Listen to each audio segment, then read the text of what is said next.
Guys welcome back to our channel.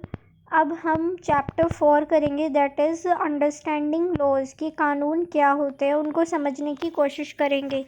तो सबसे पहले हमें हमारी बुक के फर्स्ट पेज में देखने को मिलता है कि बताया गया जब भारत आज़ाद हुआ तो सभी लोगों को कानून की नज़र में बराबर माना गया।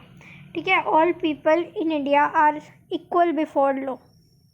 लेकिन इससे पहले, हमारी आज़ादी से पहले, भारत के अंदर, एंशिएंट इंडिया के अंदर बहुत तरीके के कानून होते थे जिसमें हम कास्ट के बेसिस पर जस्टिस किया करते थे, है ना। जाति के आधार पर ही अलग अलग लोगों के साथ अलग अलग पनिशमेंट किया जाता था।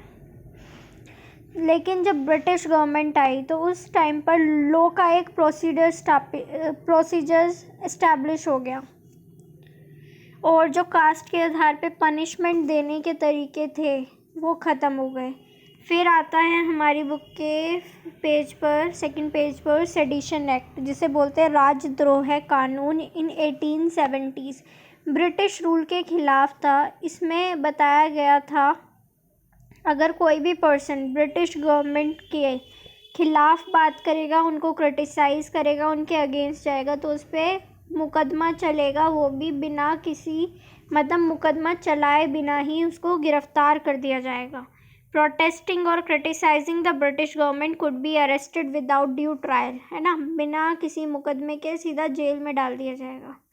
तो ये हो गया हमारा राजद्रोह act, that is sedition act of 1870। इसके बारे में एक घटना भी बताई गई है। रॉलेट एक्ट को मनमानापन, आर्बिट्रीनेस, मतलब जो मनमाना कानून होता है, ऐसा बताया गया। ब्रिटिश सरकार बिना मुकदमा चलाए लोगों को जेल में डाल सकती थी। ये 10 मार्च 1919 में लागू हुआ। लागू होते के साथ ही 2 पर्सन थे, विरोध करने की वजह से उनको जेल में डाल दिया गया। एक डॉक्टर सत्यपाल, एक डॉक्टर सैफुद्दीन किचलू। ओके, इन दोनों पर्सन को जेल में डाल दिया गया। फिर इन नेताओं की गिरफ्तारी के खिलाफ पंजाब के जलियांवाले बाग में 13 अप्रैल को लोग इकट्ठे हुए। इस बैठक के दौरान जब वो इकट्ठे हुए थे तो बिना बताए जनरल डायर, जो ब्रिटिश ऑफिसर्स था ट्रूप्स का, उन्होंने बिना बताए लोगों को अवेयर किए बिना गोलियां चला दी। ठीक है, और बाहर निकलने का रास्ता भी बंद कर दिया बिना लोगों को कोई चेतावनी दिए कि हम ऐसा कुछ करेंगे। इसमें हजारों लोगों की डेथ हुई है। मरने वालों की संख्या अनलिमिटेड थी, बच्चे, वुमेन सब मरे। तो इसे बोला जाता है जलियांवाला बाग मैसेकर, जलियांवाला बाग जनसंहार। इसके बाद अब हम आगे बढ़ते हैं थर्ड पेज पे। यहाँ हमें बताया गया कानून का मतलब क्या होता है, व्हाट इज लॉ।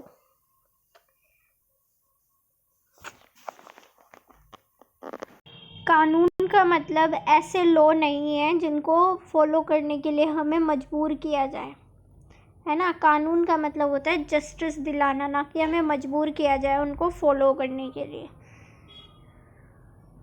अब कानून बनते कैसे हैं, हाउ डू न्यू लॉज कम। ये जो कानून है, सबसे पहले सोसाइटी से डिमांड उठाई जाती है। सोसाइटी के अंदर लोग डिमांड करते हैं, देन ये पार्लियामेंट की जिम्मेदारी होती है कि वे लोगों के सामने जो प्रॉब्लम्स आ रही है उनके प्रति सुनवाई करें। ठीक है, उनकी बातों को सुने। जैसे एग्जाम्पल दे रखे हैं हमारी बुक में डोमेस्टिक वायलेंस के कानून का। यहाँ पे बताया गया है कि डोमेस्टिक वायलेंस का मतलब क्या होता है। ठीक है, तो डोमेस्टिक वायलेंस का मतलब वही होता है जब घर का मेल पर्सन जो है, मैक्सिमम केसेस में जो हस्बैंड ही होते हैं, इंजर्ड करे अपनी वाइफ को। इंजरी में बी कॉज बाय फिजिकल हो, इमोशनल हो, वर्बल हो, सेक्सुअल हो, इकोनॉमिक हो। तो इस तरीके से 2005 का एक्ट जो है वो पूरा एक्सप्लेनेशन देता है कि जो डोमेस्टिक वायलेंस एक्ट है उसके अंदर वुमेन के प्रोटेक्शन की बात की गई है। फिर इसके बाद हमारी बुक में कानून बनने का प्रोसेस दिखाया गया, कैसे लोग जो है वुमेन ऑर्गेनाइजेशन के पास जाते थे शिकायतें लेकर कि मेरा पति मुझे मारता है, पीटता है, या वुमेन की प्रॉब्लम्स को।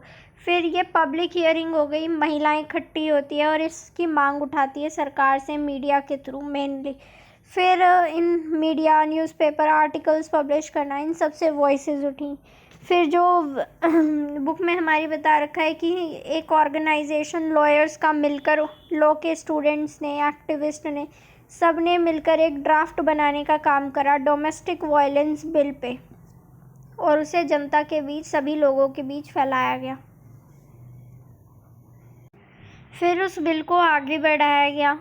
कई वुमेन ऑर्गेनाइजेशन ने मिलकर इस बिल को आगे, जो नेशनल कमीशन है वो, वुमेन ऑर्गेनाइजेशन, सब ने मिलकर फिर ये पार्लियामेंट्री कमिटीज़ को भेजा, स्टैंडिंग कमेटी को। फिर स्टैंडिंग कमेटी में ये सुझाव जो थे वो आगे पहुँचे राज्यसभा में। फिर राज्यसभा से वो बिल पहुँचा लोकसभा, और लोकसभा ने कमेटी की रिकमेंडेशन को एक्सेप्ट करा। इस तरीके से 2005 में री इंट्रोड्यूस करा गया बिल, और 2006 में उसे लागू कर दिया गया। इस तरीके से घरेलू हिंसा महिला सुरक्षा कानून, डोमेस्टिक वायलेंस एक्ट 2006 में इम्प्लीमेंट हो जाता है। और बिल बनाने का पूरा प्रोसेस आपने देख ही लिया, आई थिंक आपको समझ आया होगा। फिर हमें बताया गया कि नागरिकों का जो रोल होता है पार्लियामेंट के अंदर कंसर्न लाने का, जनता का, वो मेन होता है। ठीक है, कानून बनाने में नागरिक मेन काम करता है। जैसे हमने पीछे प्रोसेस में देखा, वुमेन्स इशू था, वुमेन्स इकट्ठी हुई, उन्होंने कानून बनाने की डिमांड की और कानून बना भी। ठीक है, तो नागरिक जो होता है हमारा सिटीज़न, उनका मेन रोल होता है। फिर वो कैसे अपनी आवाज़ उठाते हैं उसकी बात करें तो सबसे पहले आप टीवी रिपोर्टर देखोगे, मतलब वुमेन्स को भी बुलाया जाता है बहस करने के लिए। न्यूज़पेपर्स में, रेडियो में, लोकल मीटिंग्स अटेंड होती है ऑर्गेनाइजेशंस की, सब तरीके से अवेयरनेस का काम किया जाता है। ठीक, फिर इसके बाद है कुछ कानून कंट्रोवर्शियल हो सकते हैं, मतलब सरकार जो है कई बार हमारी पार्लियामेंट कोई ऐसा कानून भी ला सकती है जो कॉन्स्टिट्यूशनली सही होगा, कानूनी रूप से सही होगा, लेकिन फिर भी लोगों को अच्छा नहीं लग रहा है। जनता को लग रहा है कि सरकार की नीयत अच्छी नहीं है इस कानून में, तो जनता क्रिटिसाइज़ भी करती है, उसके खिलाफ प्रोटेस्ट भी करती है, न्यूज़पेपर में भी लिख दिया है, टीवी चैनल्स में रिपोर्ट्स भेजती है। तो कई तरीके हैं जिनके थ्रू रिप्रेसिव लॉज को हटाया जा सकता है सरकार के। इसके बाद हमें इस पेज पर एक स्टोरी भी बताई गई है, जैसे कि हमने पिछली क्लास में पढ़ा था कि एक महिला थी, रोज़ा पार्क्स, अफ्रीकन अमेरिकन वुमेन थी। उन्होंने अपनी सीट देने से मना कर दिया था वाइट मैन को। उसके बाद से प्रोटेस्ट स्टार्ट हो गए। इसके बाद से सिविल राइट मूवमेंट की शुरुआत होती है, और इसमें जितने भी सभी पब्लिक प्लेसेस थे उनमें जो भेदभाव किया जाता था काले लोगों के साथ, जो कि अफ्रीकन अमेरिकन नागरिक थे, उनके जस्टिस की बात की गई। सड़कों पर भी दोनों कम्युनिटीज़ के लिए अलग अलग सड़क थी, उनको ख़त्म करवाने का काम किया गया। और जो सिविल राइट्स मूवमेंट था उसी की वजह से 1964 में सिविल राइट्स कानून पास हुआ। और सिविल राइट कानून जो था, उस कानून में बताया गया था कि अमेरिका के अंदर डिस्क्रिमिनेशन नहीं किया जाएगा नस्ल, दैट इज़ रेस, धर्म, रिलीजन, राष्ट्रीयता, नेशनलिटी, कि वो कहाँ से आए हैं, उनके बेसिस पे किसी भी तरह का भेदभाव नहीं किया जाएगा।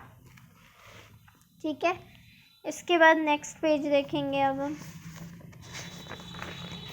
नेक्स्ट पेज में हमें बताया गया है कि अगर हम कभी परेशान होते हैं तो कहाँ जाते हैं, ऑफ कोर्स कोर्ट में जाएंगे। और कोर्ट को ऐसा लगे कि वो कानून कॉन्स्टिट्यूशन के ख़िलाफ़ है तो वो उसमें अमेंडमेंट भी कर सकता है और उसे ख़त्म भी कर सकता है एज अनजस्ट लॉ। ठीक है,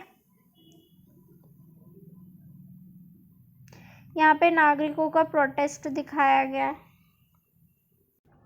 उसके बाद हम ग्लॉसरी पढ़ लेते हैं। सबसे पहले रिप्रेसिव का मतलब होता है लोगों को रोकना, उनके विकास को रोकना, डेवलपमेंट को रोकना, उनको एक्सप्रेशन करने से रोकना, अपने विचार रखने से रोकना। ऐसे कानून जो हम लोगों को कंट्रोल करते हैं, हमें रोकते हैं हमारे फंडामेंटल राइट्स को भी एक्सरसाइज करने से, वो रिप्रेसिव है। इसके बाद है sedition. The next one is sedition. Sedition का मतलब होता है राजद्रोह। मतलब कि सरकार बिना किसी प्रूफ के आपको जेल में डाल सकती है। ये ब्रिटिश गवर्नमेंट के टाइम पर देखा गया था कि जो भी लोग सरकार को क्रिटिसाइज़ करते थे तो उनके साथ सेडिशन किया जाता था, जिसमें बिना कुछ बताए लोगों को अरेस्ट कर लिया जाता था। ये लॉ आर्बिट्री था क्योंकि जो लोग अरेस्ट होते थे उनको कोई रीज़न नहीं दिया जाता था। एंड हाँ, एक और बात कि जो जेल में होते थे बिना किसी ट्रायल के होते थे, बिना किसी मुकदमे के। ठीक है, इसके बाद हम आगे बढ़ेंगे। इवोल्यूशन मतलब विकास क्रम।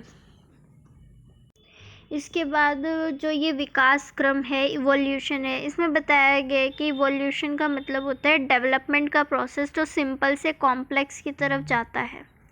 इसमें हमें बताया गया कि किस तरीके से डोमेस्टिक वायलेंस के लिए जो कानून था वो डेवलप किया गया, टाइम टू टाइम एक प्रोसेस से होकर गुजरा। ठीक है,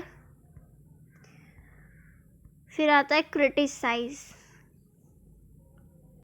क्रिटिसिज्म जो होता है वो सिंपल है, फॉल्ट, किसी में फॉल्ट निकालना। कोई भी पर्सन हो सकता है, चीज़ हो सकती है, किसी भी चीज़ में आप फॉल्ट निकालते हैं। तो बेसिकली चैप्टर में हमने पढ़ा है कि नागरिक जो होते हैं वो फॉल्ट निकालते हैं the functioning of government. Okay, so यहाँ पे ग्लॉसरी भी हमारी ख़त्म होती है। अब हम नेक्स्ट चैप्टर में मिलेंगे, that is judiciary. So please follow, share, subscribe for UGC NET preparation and PSI or optional. soon our classes will be held on whiteboard. सो अभी के लिए काम चला लो, लेकिन सून आपको अच्छी क्लासेस, अच्छी क्वालिटी मिलेंगी। सो please follow, share, thank you so much.